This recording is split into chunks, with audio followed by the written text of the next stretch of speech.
जैसा घिनौना काम किया है उसका अंजाम कितना बुरा होने वाला है, ये प्रधानमंत्री नरेंद्र मोदी के इस बयान से समझा जा सकता है। पाकिस्तान की कल्पना में 2016 की सर्जिकल स्ट्राइक होगी तो उसके 3 साल बाद 2019 की हुई एयर स्ट्राइक, लेकिन उसके 6 साल बाद प्रधानमंत्री नरेंद्र मोदी पाकिस्तान के पाले पोसे आतंकवादियों को सबक सिखाने के लिए कितना भीषण हमला करेंगे, इसका अंदाजा आप उनके इसी बयान से लगा सकते हैं कि सजा उनकी कल्पना से भी बड़ी होगी। ये हमला सिर्फ निहत्थे पर्यटकों पर नहीं हुआ है, देश के दुश्मनों ने भारत की आत्मा पर हमला करने का दुस्साहस किया है। मैं बहुत स्पष्ट शब्दों में कहना चाहता हूं, जिन्होंने ये हमला किया है उन आतंकियों को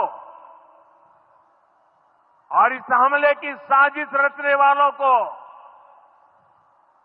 उनकी कल्पना से भी बड़ी सजा मिलेगी। वो सजा क्या हो सकती है जिसके बारे में प्रधानमंत्री नरेंद्र मोदी ने कहा कि वो कल्पना से परे होगी? क्या भारत पाकिस्तान पर सीधे हमला कर सकता है? क्या भारत इतना अंतर्राष्ट्रीय दबाव बना सकता है जिससे पाकिस्तान बिल्कुल दिवालिया हो जाएगा? क्या भारत पाकिस्तान के बलूचिस्तान से लेकर सिंध प्रांत तक फैले असंतोष पर एक धक्का दे सकता है जिसमें पाकिस्तान के कई टुकड़े हो सकते हैं?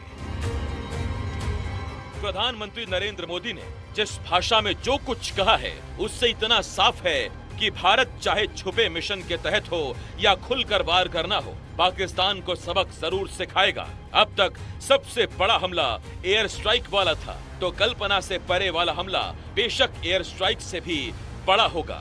सवाल है, क्या ये हमला ड्रोन अटैक होगा या मिसाइल हमला?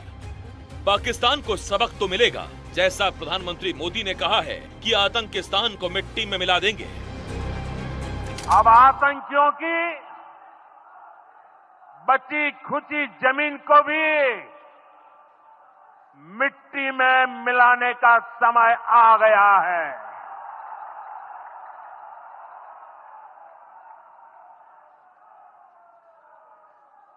एक सौ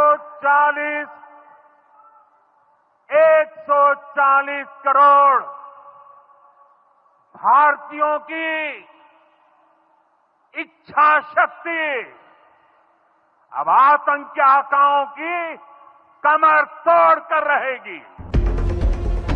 प्रधानमंत्री नरेंद्र मोदी ने एक तरफ पाकिस्तान को बगैर नाम लिए बता दिया कि खबरदार हो जाओ, तुम्हारे आतंक की कब्र अब खुदने वाली है, लेकिन दुनिया के सबसे बड़े लोकतंत्र का नेता होने के नाते दुनिया को भी बता दिया कि भारत जो कह रहा है वो सिर्फ धमकी नहीं है, बल्कि पाकिस्तान पर बर्बादियों के बादल मंडरा रहे हैं। प्रधानमंत्री मोदी का अंग्रेजी में दिया गया भाषण इसका सबूत है।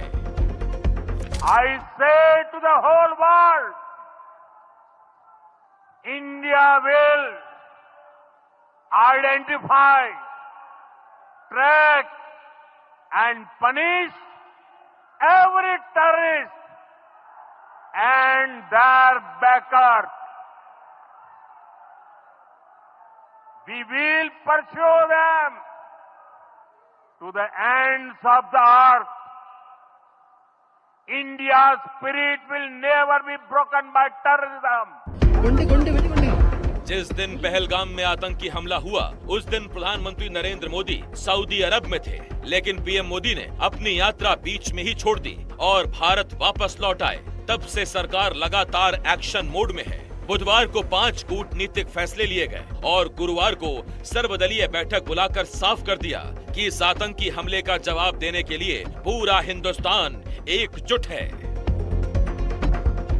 जाति और धर्म पूछ करके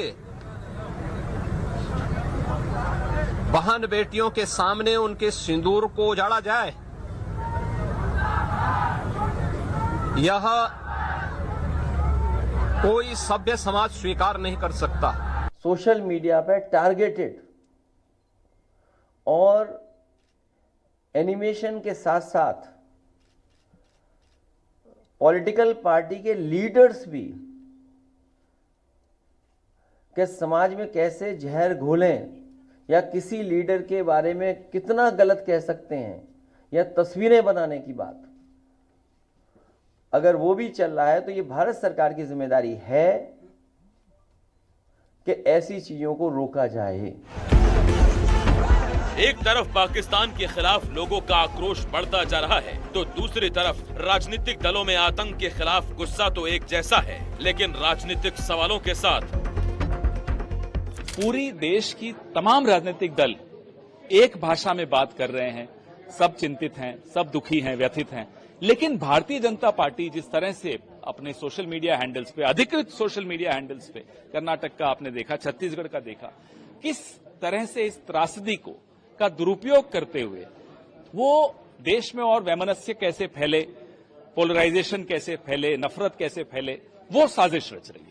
ये बिल्कुल स्वीकार्य नहीं है। इस ऐसे संवेदनशील मुद्दे पे, राष्ट्रीय सुरक्षा से जुड़े हुए मुद्दे पर राजनीति करने की जरूरत नहीं है। राष्ट्रीय हितों को सर्वोपरि रख करके हमें जो है वो आतंकवाद और आतंकवाद के आकाओं को, दहशतगर्दों और गर्दी के जो है वो दाताओं को जो है वो दंड देने के लिए एक स्वर में, एक सोच के साथ आगे बढ़ना चाहिए। इस जगह पर इतने टूरिस्ट हैं, वहां पर एक पुलिस वाला नहीं है, एक सीआरपीएफ का कैंप नहीं है, कोई सिक्योरिटी के लोग नहीं है। तीसरा ये कि जो वहां पर जो क्विक रिएक्शन टीम थी, सीआरपीएफ के 2 यूनिट है, जो उनको ऊपर जाने में 1.25 घंटा लगा, और इन